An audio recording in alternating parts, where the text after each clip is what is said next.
All right, you've done it. You've closed the deal and you are now the proud new owner of a real estate investment property. But now what?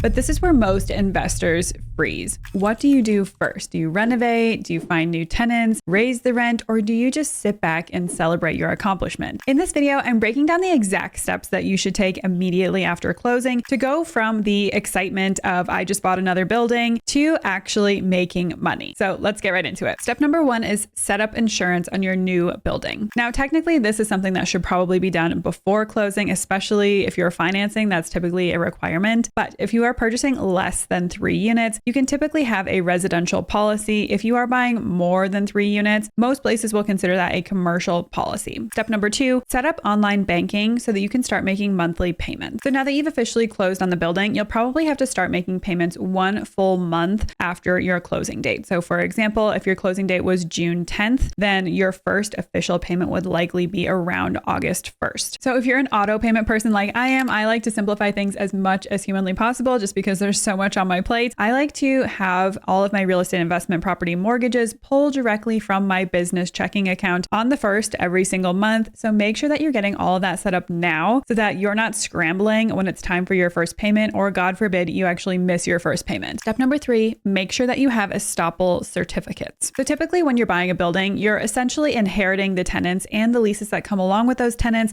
that are already in place. That being said, make sure that you actually have copies of those signed estoppel certificates. And again, this is probably something that should be happening prior to closing, and frankly, something that the listing agent should be helping you with during the due diligence process. And these are protections for you, confirming the lease terms, the monthly rental amount so that the tenant doesn't try to pay less than is stated in the lease once you've closed on the building. And it just helps ensure that there aren't any outstanding issues. The other thing that I wanted to bring up in this section is that it's really important to know your legal obligations and to become very familiar with landlord-tenant laws. And to go along with that, if you don't already have a real estate attorney or maybe a team of attorneys, in our case, now is the time to look for those. And I say team of attorneys because not all real estate attorneys do the same thing and function in the same way. So we have one that specifically works on evictions, one that specifically works on leases for us, and we make sure that we update those on a yearly basis at the very minimum, and another attorney that will actually go to court and litigate for us, which we have needed in the past. And if you're new to the real estate investing game, I'm not saying any of this to scare you. I'm saying it because I want you to be prepared. Real estate can be a little bit unpredictable in terms of tenants. That's just kind of human nature. So I want you to be ready if you do and probably will have to evict a tenant someday or go to court over anything. Step number 4, send an introductory letter to tenants. While this isn't mandatory, it's certainly good practice. So once you've closed on the building, write your tenants a letter essentially introducing yourself, say that you're the new owner or the new property manager, however you want them to know you, and that you want the transition to be as easy as possible for them. Obviously, give them a point of contact if there are any issues that come up, let them know how to pay rent if you're using a different system than the previous owners, and this is a really good time to see if there are any current outstanding maintenance requests. Step number 5, set up utilities. So when you close on the building, you should have an understanding of exactly what utilities you will be responsible paying for. Now, let's say in terms of some of our duplexes, we pay water and sewer, but all of our tenants pay other utilities. So every time we purchase a property, I always have to call whatever city that property is in, set up utility accounts for that building under our names, and then make sure that the correct tenants are paying the correct utilities, and then we are paying, for example, water and sewer on some of our duplex properties. And the other thing to look into in terms of utilities is to ask your utility company if your utilities will be shut off once your tenant moves out of their unit. So for example, we have an upcoming renovation on one of our duplex properties, and I want to make sure that they don't turn off utilities to the property once that tenant who's currently paying moves out. So I have set up our account so that once that tenant moves out, the utilities stay on, but they're just transferred into our names so that we can pay the bill. Step number 6, property management and who will be doing this. So for this step, you're essentially deciding who is going to be acting as the property manager. Are you going to be self-managing? Are you hiring out a property manager? And no matter what you do, the most important thing is to make sure that your tenants have a direct point of contact and also have an emergency number to call in case there's a crisis of some kind. Step number 7, address deferred maintenance. So at the same time that I send out that introductory letter, I typically like to ask tenants to get me within, let's say, a 30-day time frame, a list of maintenance items that need to be addressed in their unit. And during that same time, I also take a thorough look at the inspection report from when I was purchasing the building, and I see if there's any deferred maintenance that I need to address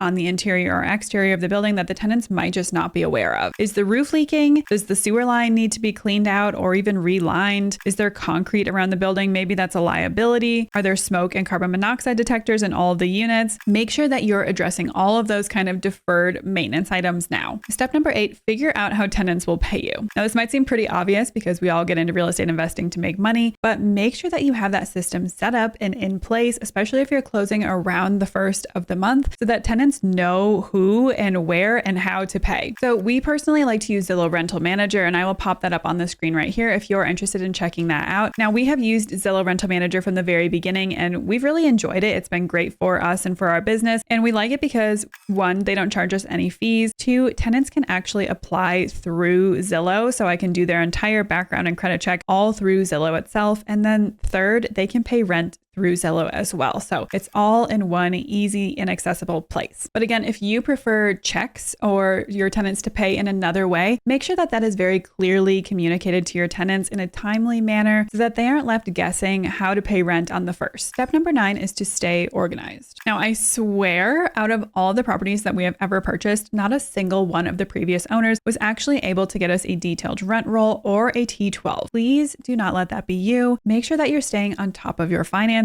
I would think that this would be pretty commonsensical considering you have to file taxes every single year and you should be doing this anyway.